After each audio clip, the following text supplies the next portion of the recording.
A man who cries like a common man on the death of his wife is not a god. This controversial statement was given by an actress in the recently released movie The Kerala Stories, targeting the Hindu god Shiva. Sadhguru has an answer to this controversial remark made on Shiva. Let's hear it from Sadhguru himself. Shiva's love for Sati was like I was just now telling, when we were in the Kailash trip, people became weepy about what they missed. They didn't miss anything, but they felt they missed. So, it's one of those moments when you yield. So Shiva's love for Sati is just like that.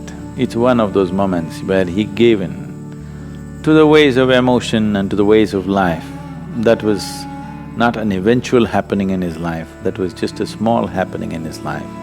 It is his silence which is of utmost significance to us. It is his silence which is of greatest value to us, not his romance, not his marriage, not his wife's death, not these things, but how to talk about his silence. There is no way to talk about his silence. Now that you've brought up the question, yes, he went through all the throes of romance and the death and the grief and the works. But the moment he set it down, he simply sat there still unmoved, as if nothing had ever happened to him. Nothing had happened to him at all, and in fact nothing had happened to him, and nothing happens to anybody for that matter. It is just that because our psychological and emotional structures are such that it is designed for us to enjoy the juice of life. But unfortunately, most people don't drink the juice of life, they drown in the juice of life.